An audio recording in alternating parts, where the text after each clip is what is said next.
Hello, everyone, and welcome to Eye on Macedonia. I'm Jim Clancy, and we are coming to you live from Skopje. Now, we've got, of course, the stone bridge that dates back to the Ottoman Empire alongside us once again.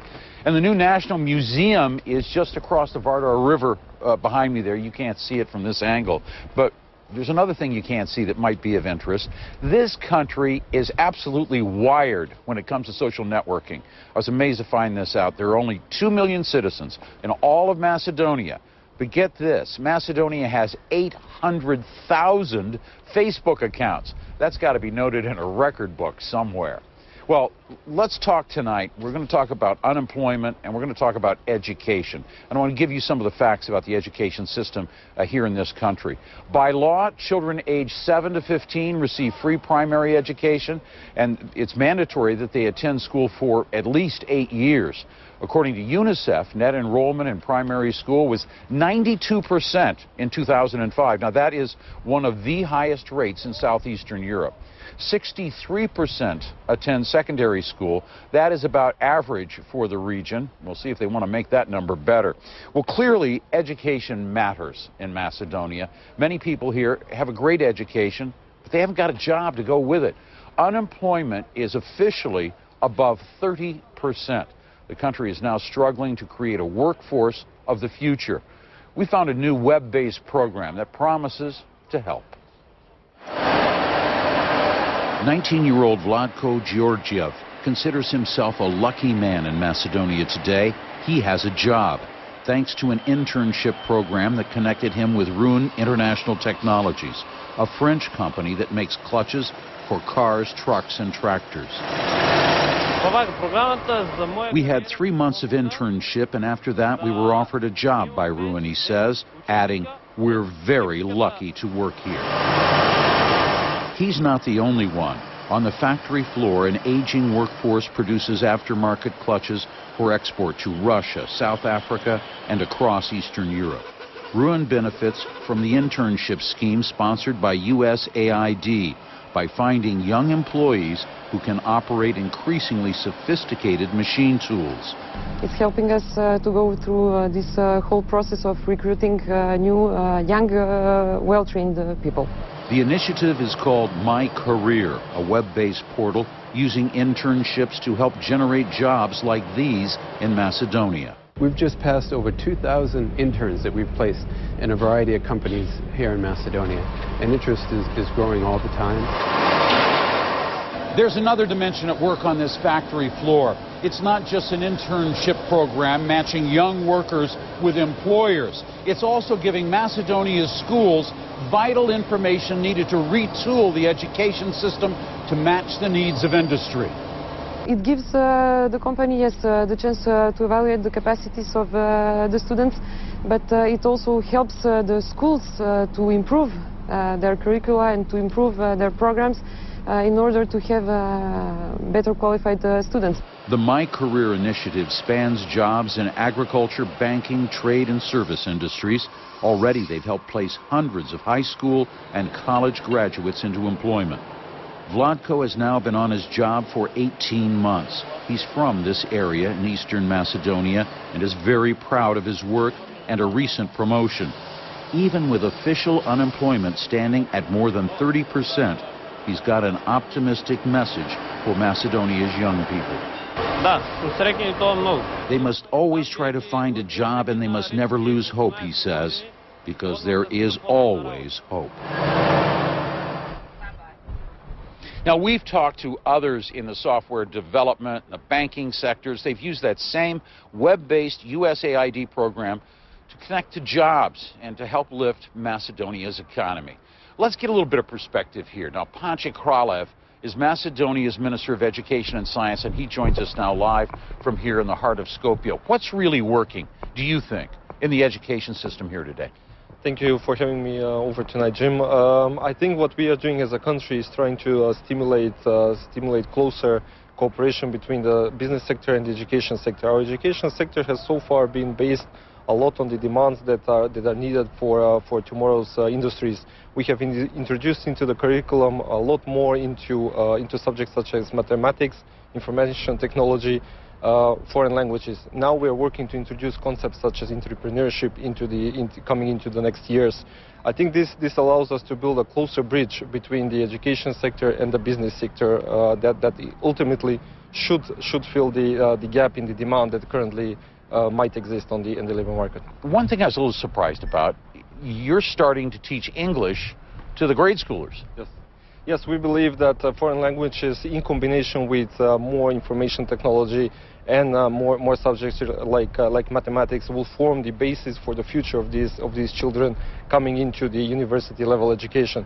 We believe that this is the concept that together with entrepreneurship as a general concept will allow our children to move into university level education more aware of what the business sector might need and more aware of what currently the labor market might require of them. Do you have lines of communications open? When these foreign investors, foreign companies come in here, are they having an effect on the education system? They certainly have.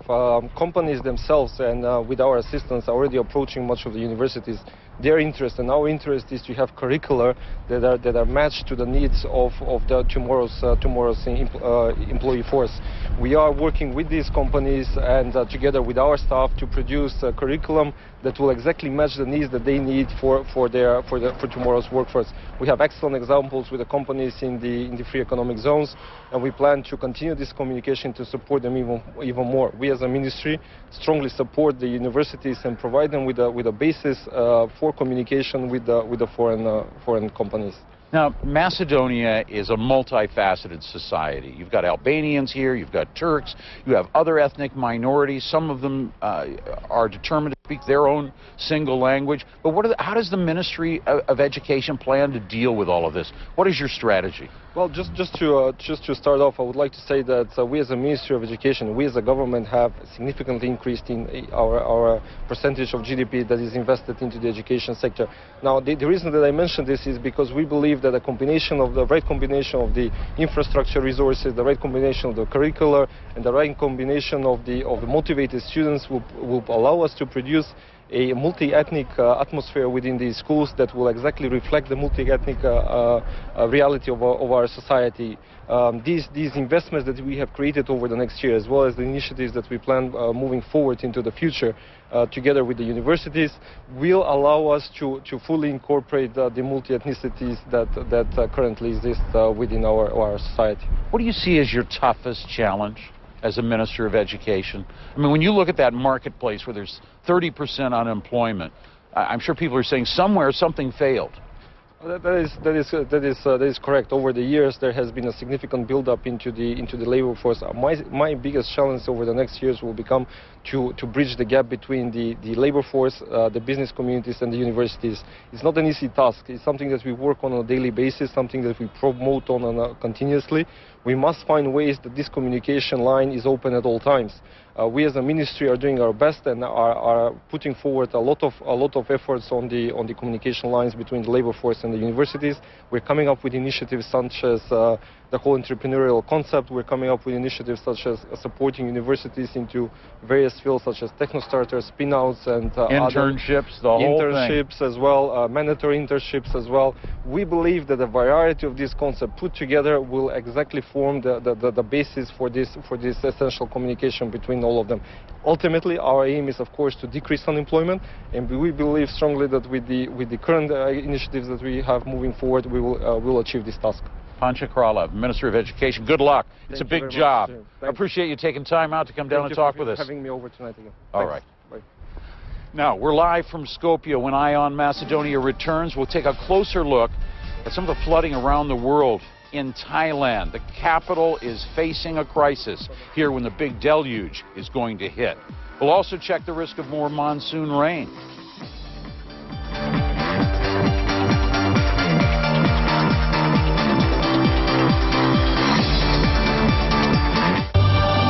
Why have Johnson Matthey come to Macedonia? Well, the quality of the labour force, the tax situation is attractive to us, but I must say the help, the encouragement, the enthusiasm of the Macedonian government were crucial. So my message would be, this is an easy place to do business. Extraordinarily proud to be here. Thank you very much, Macedonia. Come along. Invest in Macedonia, where everything comes into place. From the moment you start your journey to the adventure it becomes, from nature's finest moments to the feeling of being lost amongst them, for everything Romania has to offer. Romania, explore the Carpathian Garden. Quest means business. Piers Morgan tonight. Connect the world. Tonight on CNN.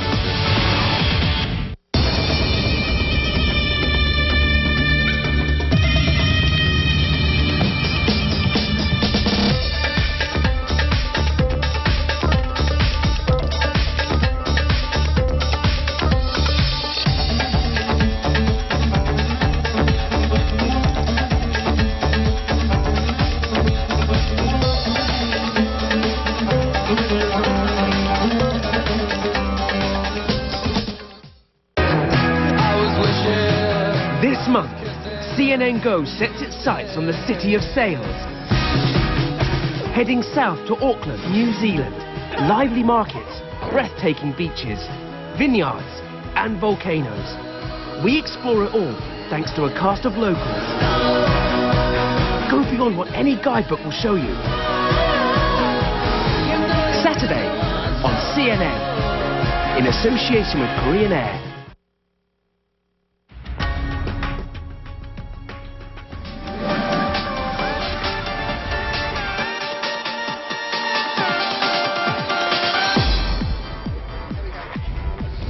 Welcome back to Eye on Macedonia. I'm Jim Clancy, and we're coming to you live from Skopje, the capital.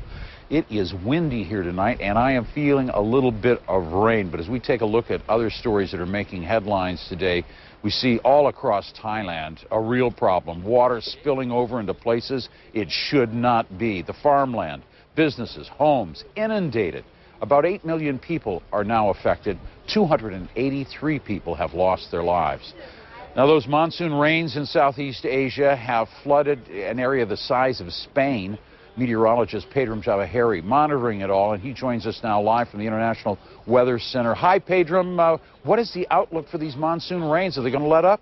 You know, a little bit at least the next couple of days. But the concern now, Jim, is not just the monsoonal rains that are in the forecast, but you take a look at the seasonal tides that are set up across this part of the world, and also the daily tides. And of course, we're talking about the country of Thailand there, and you can see the river systems that zigzag and make their way from the north in this part of the world to the south towards the Gulf of Thailand.